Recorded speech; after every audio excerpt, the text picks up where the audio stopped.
Hello, everybody, and welcome back to the channel. So, started on our second double XT build and got it all torn down. For the life of me, I could not take the fact that this has a little notch in the chassis. And that's really the only thing wrong with this chassis. So, I ordered one off eBay. So, we will get that hopefully next week and start the rebuild on this. So, a little bit on how I guess I rebuild vintage cars, and I don't know how other people do. Whatever is I strip them down into sub assemblies, as you can see, and then I clean those sub assemblies up so I don't take everything apart and have parts everywhere and forget where they go. So usually, like one sub assembly is a transmission. I work on taking this apart, cleaning it up, new bearings, get it all back together, assembled, and then I set it to the side, right? Same thing with like the shocks or like the front shock towers. I clean those up, new screws, new ball studs, get those assemblies together. Same with the rear. This also allows me to inspect any parts that might need to be replaced. So some of these don't, but some of them are just going to get replaced for the heck of it because I like replacing them. And then you get to see kind of what's going on. So like one thing is like on the rear arms on our double XT, it's got universals, but one of these universals has a bunch of play in it. Not that can be shimmed, but other than that, like this part's good. There's nothing broken. The hinge pins are all there. I pulled the hinge pins out.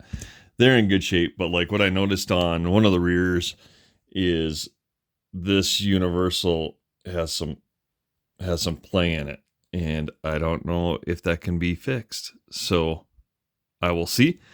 But in the meantime, I ordered some CVDs off eBay. So prefer CVDs over UJs anyway. So is what it is. But if you are looking to restore a vintage car, you pick it up at eBay, Marketplace, whatever. This is kind of the way I do it. And I'll tell you what, I know people are gonna hate, but Lemon Pledge is your friend. A, it smells good. B, it kind of rejuvenates the parts, and then C, it keeps the dirt off. It acts as kind of a dirt repellent. So I always pledge out my stuff, and it stays lemon fresh. And like I said, it tends to keep the dirt off, make it easier to clean up. Muck off, stuff like that is some other stuff that's out there as well. And then the other thing I do is I buy a bunch of like assorted bearings, are all kept in themselves, and that way I can go through, I can pick out bearings, odd sizes, all that stuff are in here for both Losi and Associated cars. And then I buy a bunch of screws, just miscellaneous screws, C-clips, all that are in these boxes, so that as I'm running through a car and I run out of a C-clip or something like that, I can reach into that box and find something and get that done. A couple things. I know people aren't a big fan of RC screws, and neither am I, but I do buy the RC screw kits. I will tell you, do not buy the metric conversion kit. So I bought the metric conversion kit for mine, and as you can see, the screw heads are too big and they don't countersink into the rear shock tower like they should. Granted, there's not a whole lot of instances, at least on the double XT, where that happens, but I will probably switch those out for regular Imperial and not metric. The only reason I was doing the metric conversion was I was like, the tools are easier, because all I did was, and if you're buying tools, buy cheap tools at first. Upgrade. The only, I guess, maybe I take that back. I do like the MIP tools. MIP are expensive. So, but there's a reason they are. They're awesome. But you only need a couple. 1.5, a 2.5, and a 2 will get you at least everything you need metric wise. And then on the Imperial, I bought one of these kits that slips into a screwdriver, which is great. And it's cheap. It was off Amazon. I've used this for like 2 years. I've never had a really much of an issue, but if I was going to do it all over again, I'd just buy a 1/16, the 5/64, and then the main one is a 3/32. All these I've never used. So just basically these bottom three. And then, of course, some specialty things like a PZ1 screwdriver as well for a couple instances. Needle nose. Get a pair of needle nose. I also have a pair of like curved needle nose to help get into stuff. Lexan scissors, that sort of thing. Small pair of channel locks is always good. So these come in handy. One of the bigger things is probably a shock tool, so you don't mar up your shafts, but also it helps this end. I use a lot as like a vice grip to grab like rod ends and stuff and not mar them up. So this aluminum doesn't tend to dig into the plastic as much, and then popping on all the shock eyelets and stuff is much, much easier with a shock tool. And then just some various other stuff, right? Like a turnbuckle adjuster, a reamer, some of the nut sizes, 4.5, 5.5 in metric, and then some imperial sizes, 11/32 and stuff.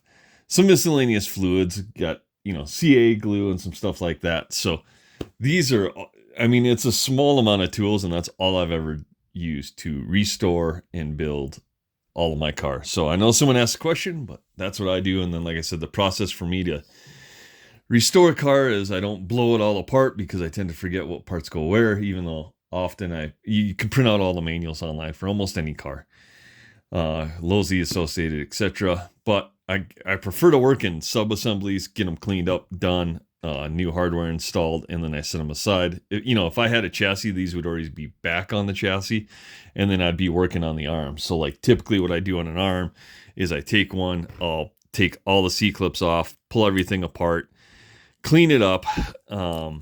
In this instance, I'm going to put new ball studs on, so I'll put new titanium ball studs on.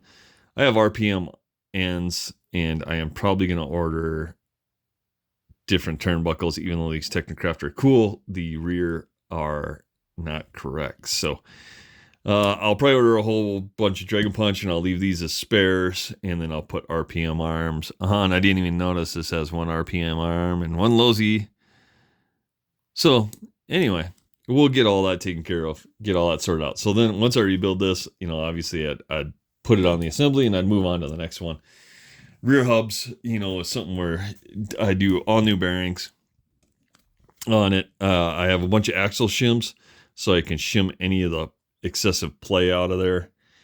Get those shimmed up nice. But like I said, for this, I saw there was one of the CVDs was it had too much slop in it, so we got CVDs. Those are on the way. Should arrive with our chassis.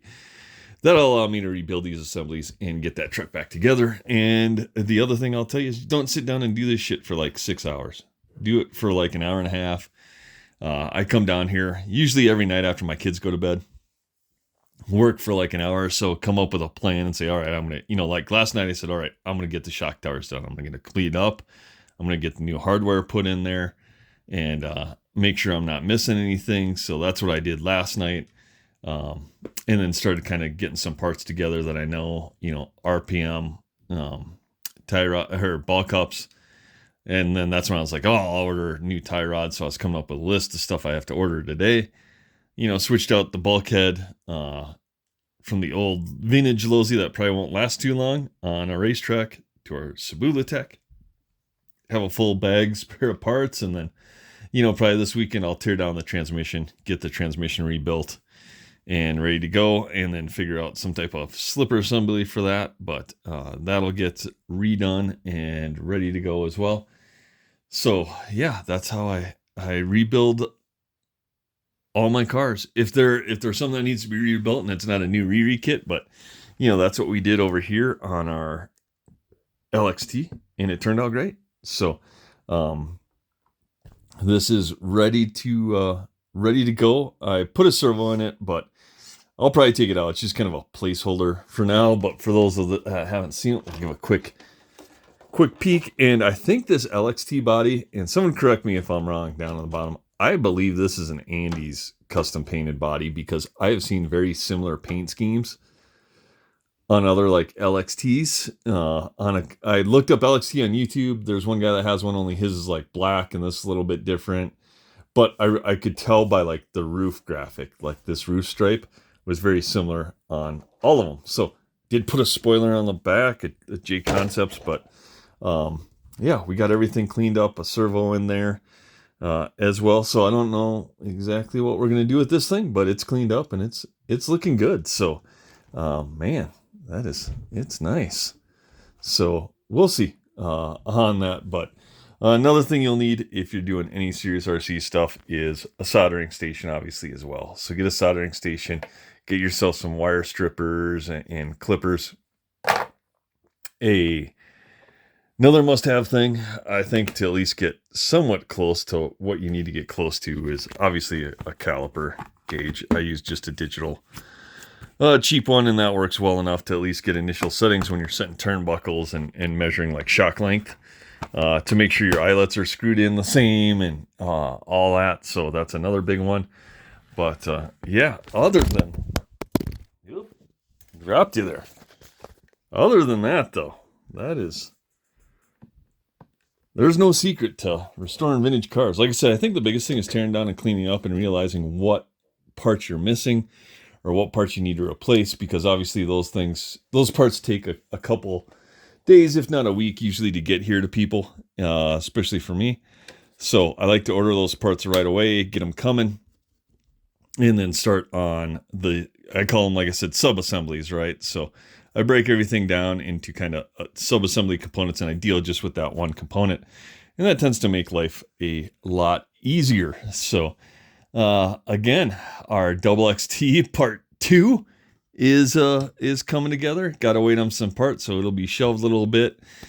Did find all new steering parts, so we'll be refreshing that. But yeah, waiting on our chassis and a couple other parts from Dragon Punch to come in, and we'll get that back together. But we are going to see if we can get out tomorrow. We may do a little testing with our Tamiya Astute, I think, on Sunday.